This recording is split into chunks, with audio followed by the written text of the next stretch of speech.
महाशिवरात्रि वह महान रात जब महादेव और आदिशक्ति का मिलन हुआ था।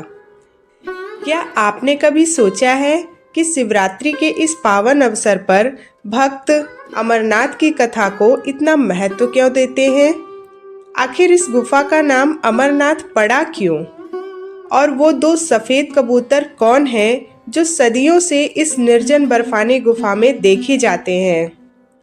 तो चलिए इस शिवरात्रि बाबा बर्फानी के उस दरबार में चलते हैं जहां आज भी दो कबूतर उस अमर सत्य की गवाही दे रहे हैं। हिमालय की ऊंची चोटियों के बीच समुद्र तल से करीब 12,000 फीट की ऊंचाई पर एक ऐसी जगह है जहां प्रकृति खुद महादेव का अभिषेक करती है।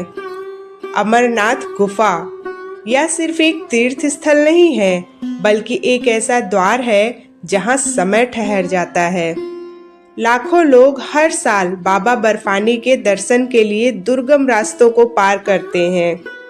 चलिए सबसे पहले जानते हैं कि आखिर इस गुफा को अमरनाथ गुफा कहते क्यों हैं।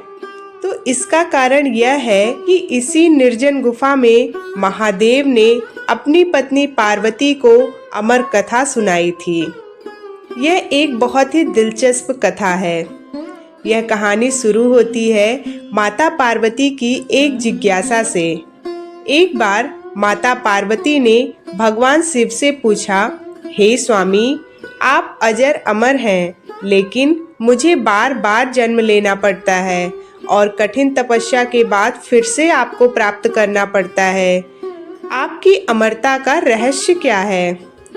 पहले तो महादेव ने इस प्रश्न को टालना चाहा, क्योंकि यह अमर कथा ब्रह्मांड का सबसे बड़ा रहस्य थी। लेकिन पार्वती जी की जिद के आगे महादेव को झुकना ही पड़ा। उन्होंने तय किया कि वे यह कथा पार्वती को सुनाएंगे, लेकिन शर्त यह थी कि इस कथा को कोई और जीव ना सुन ले, क्योंकि जो भी इसे सुनता वह अमर हो जाता। अमर कथा सुनाने के लिए महादेव एक ऐसी जगह की तलाश में निकले जहां कोई भी प्राणी ना हो। अपनी इस यात्रा के दौरान उन्होंने अपनी प्रिय वस्तुओं का त्याग किया, जो आज भी अमरनाथ यात्रा के मुख्य पड़ाव हैं।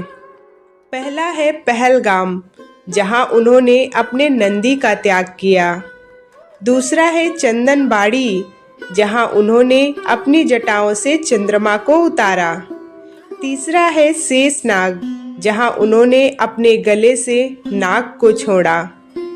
चौथा है गणेश टॉप, जहां उन्होंने अपने पुत्र श्री गणेश को बैठा दिया। और पांचवा है पंचतरणी, जहां उन्होंने पांचों तत्वों पृथ्वी, जल, आकाश, अग्नि और वायु का परित्याग कर दिया। अंत में महादेव ने माता पार्वती के साथ एक निर्जन गुफा में प्रवेश किया। गुफा में पहुंचकर महादेव ने चारों ओर अग्नि प्रज्वलित कर दी, ताकि कोई भी जीवित प्राणी अंदर ना आ सके। उन्होंने माता पार्वती से कहा, मैं कथा सुनाना शुरू करता हूँ, लेकिन तुम बीच बीच में हुंकार भरती रहना, ताकि मुझे पता चले कि तुम सोई नहीं हो। शिव जी ने अमर कथा सुनानी शुरू की। कथा इतनी गूढ़ और लंबी थी कि सुनते सुनते माता पार्वती को नींद आ गई। लेकिन तभी एक चमत्कार हुआ। गुफा के कोने में एक कबूतर के जोड़े के अंडे रखे थे। उन अंडों से दो बच्चे निकल आए थे। जब माता पार्वती सो गई तो उन नन्हे कबूतरों ने माता पार्वती की जगह खुद ही हुंकार भरना शुरू कर दिया। महादेव को लगा कि पार्वती सुन रही हैं और उन्होंने पूरी कथा समाप्त कर दी। जब कथा समाप्त हुई और महादेव ने देखा कि पार्वती सो रही हैं, तो वे क्रोधित हो गए। उन्होंने सोचा, अगर पार्वती सो रही हैं, तो फिर हुंकार कौन भर रहा था?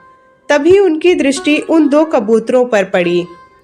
महादेव ने गुस्से में त्रिशूल उठा लिया।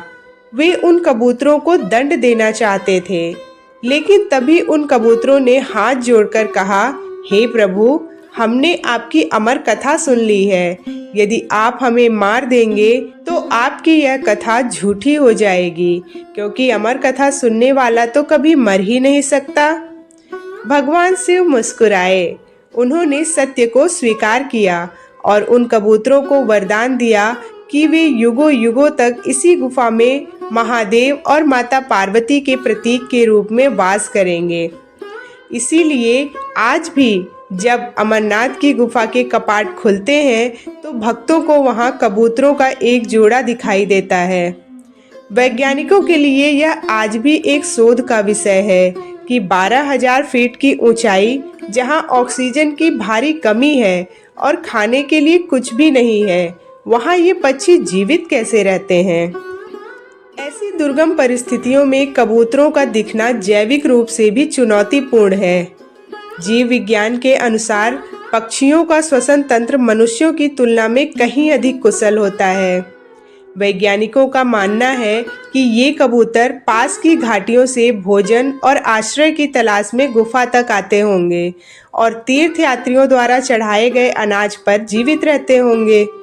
खैर, विज्ञान अपनी जगह है और आस्था अपनी जगह। महाकाल के भक्तों के लिए तो कबूतरों के इस जोड़े का बार बार दिखना किसी चमत्कार से कम नहीं है। अमरनाथ की इस गुफा का वर्णन नीलमत पुराण, भृगु पुराण और कल्हड़ की राजतरंगिणी जैसे प्राचीन ग्रंथों में भी मिलता है, जो इस स्थान की पवित्रता और प्राचीनता को सिद्ध करते हैं। इतिहासकारों के अनुसार यह स्थान सदियों से पूजा का केंद्र रहा है। बीच के कुछ समय के लिए यह गुफा विस्मृत हो गई थी, लेकिन 15वीं या 19वीं शताब्दी में बूटा मलिक नाम के एक चरवाहे ने फिर से इसे खोजा, जिसके बाद से ही यह अमरनाथ की आधुनिक यात्रा की शुरुआत हुई। प्राचीन लेखकों ने भी अपनी पुस्तकों में इस गुफा के हिम शिवलिंग का उल्लेख किया है, जिससे इसके ऐतिहासिक अस्तित्व की पुष्टि होती है। सावन के महीने में यहाँ बनने वाला प्राकृतिक शिवलिंग, जो चंद्रमा की कलाओं के साथ घटता और बढ़ता है, आज भी आधुनिक विज्ञान को चुनौती देता है। वैज्ञानिक दृष्टिकोण से अमरनाथ का शिवलिंग एक आइस स्टैलेग्माइट है। यह गुफा चूना पत्थर और जिप्सम से बनी है।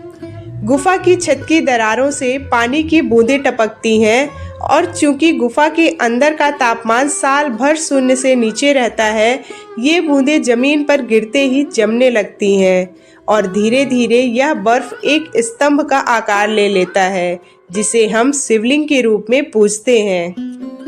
भक्तों का मानना है कि शिवलिंग चंद्रमा की कलाओं के साथ घटता और बढ़ता है।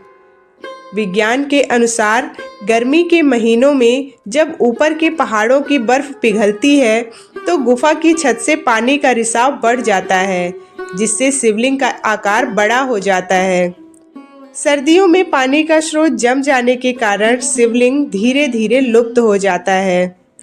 हालांकि चंद्रमा के साथ इसके सटीक संबंध पर वैज्ञानिकों में अब भी शोध जारी है। अब सवाल उठता है कि हिमालय में तो हजारों गुफाएं हैं, लेकिन शिवलिंग केवल इसी गुफा में क्यों बनता है? इसका कारण इस गुफा की विशेष भौगोलिक स्थिति है।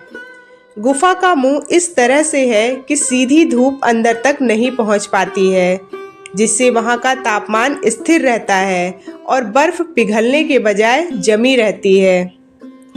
अब चाहे आप इसे विज्ञान की एक अद्भुत घटना कहें या महादेव का साक्षात चमत्कार, अमरनाथ की गुफा आज भी आस्था और तर्क का एक ऐसा संगम है जिसे शब्दों में बांधना मुश्किल है। लाखों लोगों का अटूट विश्वास ही इस स्थान को दुनिया का सबसे प्राचीन और पवित्र तीर्थ बनाता है। तो दोस्तों, अगर आपको यह कहानी अच्छी लगी हो तो कमेंट में हर हर महादेव जरूर लिखें और इस वीडियो को उन दोस्तों के साथ जरूर शेयर करें जो अमरनाथ जाने का सपना देखते हैं। और अगर आपको कभी अमरनाथ यात्रा का सौभाग्य प्राप्त हुआ है तो कमेंट में जरूर बताएं, क्या आपने भी इन रहस्यमयी कबूतरों को देखा है? और ऐसी ही ज्ञानवर्धक जानकारियों के लिए हमारे चैनल को सब्सक्राइब करना ना भूलें। जय महाकाल।